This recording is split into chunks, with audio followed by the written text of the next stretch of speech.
सभी को मेरा प्रणाम। मंच पे हमारे गांव के जनप्रिय सरपंच साहब बैठे हैं। वो सरपंच साहब बाद में है, लेकिन वर्तमान में वो सरपंच है, लेकिन मैं शायद आप सभी को नहीं पता होगा, वो पहले मेरे गुरु रह चुके हैं। ये मेरा सौभाग्य है। मैं 9वीं और 10वीं क्लास में सनरा स्कूल में पढ़ता था, तो सर आए थे स्कूल में कंप्यूटर सब्जेक्ट के लिए, और उन्होंने जब पहली हमारी क्लास थी तो पहली क्लास में उन्होंने हमें 3 सवाल लिखाए थे, और वो 3 सवाल मुझे आज भी याद है, और वो ही आज भी मुझे प्रेरित करते हैं। और आज मैं एक शिक्षक की भूमिका में भी आ गया हूँ। अभी मैं तैयारी के साथ साथ, अगर आप सभी को पता भी होगा, तो मैं ऑनलाइन प्लेटफॉर्म पे पढ़ा भी रहा हूँ। मैं भी सभी को यही मोटिवेट करने की कोशिश करता हूँ। सर ने हमें 3 सवाल लिखाए थे। उस समय तो शायद मुझे ज़्यादा समझ में नहीं आए, लेकिन दिमाग में हमेशा रहे। उनके 3 सवाल थे, मैं वापस दोहरा रहा हूँ सर आपकी बात। उनके 3 सवाल जो मनन करने के लिए बोले थे कि पहला सवाल कि मैं कौन हूँ। जब ये पहला सवाल आता मैं कौन हूँ, ये वास्तव में बहुत कठिन सवाल है। आज तक इसका जवाब कोई ढूंढ नहीं पाया। बड़े बड़े दार्शनिक इसी सवाल का जवाब ढूंढ रहे कि मैं कौन हूँ।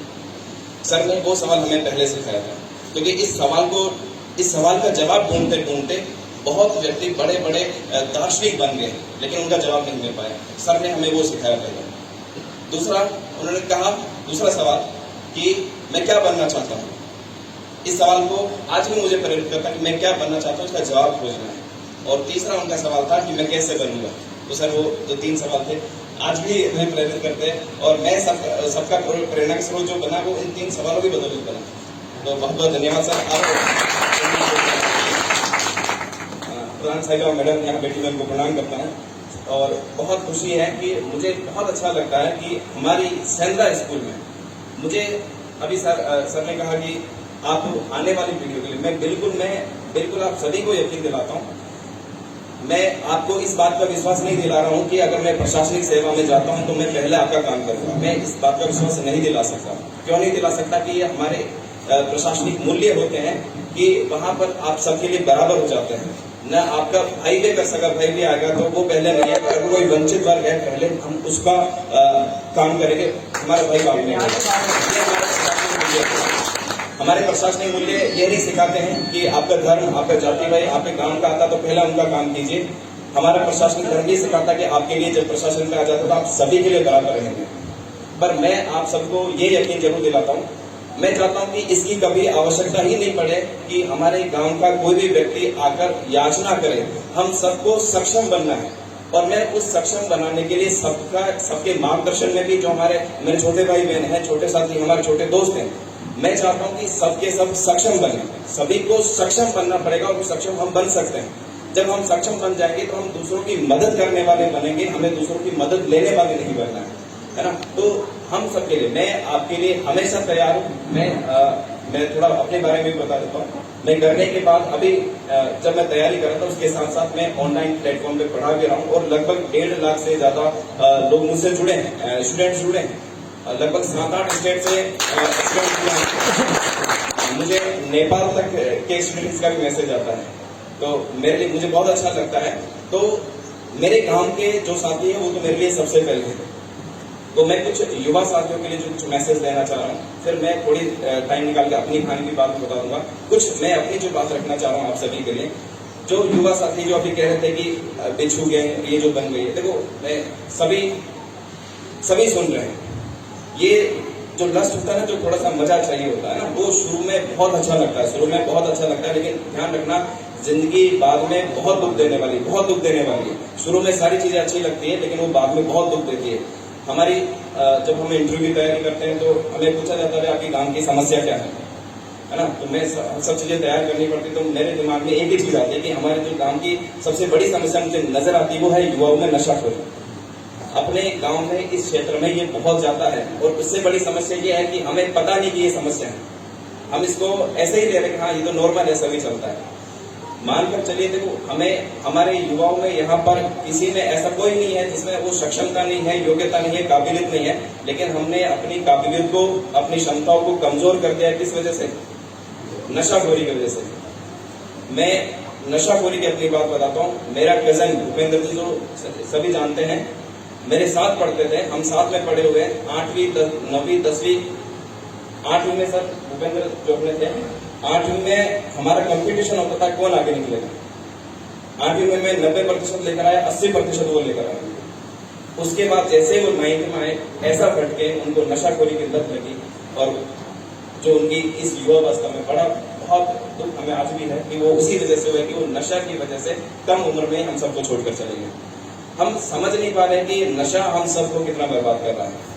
मैं यहाँ पर सभी अभिभावकों की भी बात हुई थी, यहाँ पर अभिभावकों की बहुत बड़ी जिम्मेदारी बनते हैं। मैं अपनी माताजी का, पिताजी के बारे में बताता हूँ। पिताजी मेरे ड्राइवर थे, ट्रेलर चलाते थे, उनके ड्राइवर थे। पिताजी ने आज जो मैं यहाँ तक पहुंचा उसके पीछे कोई शुरू से बचपन से सपना रहा होगा। तो पिताजी ने बचपन से ही हमेशा यही कहा था कि तुझे बड़ा बनना है, तो बचपन से ही वो चीज दिमाग में चलती रही। कभी मुझे इसके लिए नहीं डांटा कि मेरे नंबर कम आए, या फिर मुझे कभी भी हतोत्साह उनकी तरफ से नहीं मिला कि ऐसा कर ले वैसा कर ले। उन्होंने हमेशा बस मुझे इतना कहा कि तुझे बड़ा करना, और वही चीज मेरे लिए प्रेरणा का स्रोत बन गई। माताजी बचपन में छोटा था तो पिटाई भी होती थी, उस समय बड़ा बुरा लगता था। आज समझ में आई कि वो पिटाई क्यों होती थी। जब भी मैं गलती करता था पिटाई होती थी, जब भी मैं गलती करता था पिटाई होती, तो समझ में आ गया कि गलत करेंगे तो पिटाई होगी। उसके बाद वो सारी गलतियां छूट ही गई। अगर शायद नहीं होता, देखो ये छोटी छोटी बातें, हो सकता कि मैं ऐसी बातें क्यों कर रहा हूँ, लेकिन छोटी छोटी बातें हैं जो वास्तव में आगे ले जाते समय मुझे आज जो भी मूल्य मेरे में है वो मेरी माताजी की वजह से है। मेरी माताजी ने जो भी मूल्य मुझे जीवन में शामिल हुए वो मेरी माताजी की वजह से। उसके बाद जब पिताजी का देहांत हो गया, उसके बाद परिवार वाकई में जो आर्थिक परिस्थितियां ऐसी हो जाती, थोड़ा मुश्किल होता है। मेरा कॉलेज पढ़ना भी मुश्किल था, लेकिन आज मैं वास्तव में जो हूँ उसमें मेरा जो मुकाबला है वो बहुत कम है। मेरे आदरणीय भाई साहब बैठे हैं, इनका संघर्ष मैं मानता हूँ कि इनकी संघर्ष की वजह से मैं आज हूँ। अगर इनका संघर्ष नहीं होता, अगर इनका संघर्ष नहीं होता इसके पीछे, मेरा संघर्ष कुछ नहीं था। संघर्ष मैंने भी किया, पर मैं उसको रत्ती भर मानता हूँ। उस संघर्ष को मैं रत्ती भर मानता हूँ। आज जो भी संघर्ष था वो मेरे आदरणीय भाई साहब का था। वो चाहते थे तो मुझे कॉलेज में नहीं पढ़ने देते, वो भी कहते भाई तुम भी काम पे लग जाओ, घर को जरूरत है। पर उन्होंने मुझे नहीं कहा। उन्होंने जितने भी तकलीफें देखी उन्होंने देखी है। मुझे कभी नहीं कहा कि मुझे ये तकलीफ हो रही है, उन्होंने खुद वो तकलीफें देखी है, लेकिन मुझे कभी नहीं कहा। अभी उन्होंने बताया था कि मेरा पटवार में भी सिलेक्शन हो गया। जब मैं 21 साल का था, मेरा पटवार में भी सिलेक्शन हो गया, फर्स्ट रैंक से हुआ था। और एक कठिन निर्णय मैंने वहां लिया कि मैं उसको ज्वाइन नहीं करूंगा, क्योंकि आगे का एक बड़ा सपना था। परिवार को जरूरत थी कि ज्वाइन करे। हमारे जो भी परिवारजन थे सभी ने कहा कि नहीं ज्वाइन करना है, परिवार की स्थिति देखो। लेकिन मेरे दिमाग में था कि मुझे आगे बढ़ना है, तो शायद मैं पटवारी के साथ नहीं कर पाऊंगा, तो मैंने उसको छोड़ने का निश्चय किया। लेकिन मेरे परिवार ने जो इतने तकलीफ में होते हुए भी उस बात को भी सपोर्ट किया। इसका मतलब ये है कि अगर परिवार वाले अगर सपोर्ट कर दे, अगर परिवार वाले सपोर्ट करते हैं तो कोई भी आगे बढ़ सकता है। हम सभी युवाओं में, सभी साथियों में, सब में काबिलियत है, सभी में योग्यता है, सबके सब बहुत आगे बढ़ सकते हैं। तो मैं वही कहूँगा, गलत दिशा में जाने को, गलत दिशा में जाने में शुरू में आसान होता है, लेकिन बाद में जिंदगी बहुत दुखद होने वाली है। मुश्किल रास्तों पे चलोगे, शुरू में बहुत कठिन आएगी, लेकिन बाद में जब आपकी जिंदगी बहुत बढ़िया होने वाली है, तो जो थोड़ा सा मुश्किल लग रहा है उसको करो, अभी उसको करो, और आप डेफिनेटली सभी के सभी आगे बढ़ेंगे। सर एक बात और कहना चाहूंगा मैं, इस बार के आरएस के रिजल्ट में फर्स्ट रैंक एक महिला कैंडिडेट है। टॉप 10 में 4 महिला कैंडिडेट आई है, और टॉप 20 में 10 महिला कैंडिडेट आई है। आप समझ रहे हैं कि महिला कैंडिडेट भी पुरुषों के यहाँ पर बराबर आ रही है, जबकि उनको इतनी सुविधाएं अभी भी नहीं मिलती है। गांव में तो बहुत मुश्किल होती है। मैं आप सभी को यही आग्रह करूंगा, सभी मेरे आदरणीय जो अभिभावक हैं, बड़े हैं, अपनी बेटियों को हमें पढ़ाना पड़ेगा।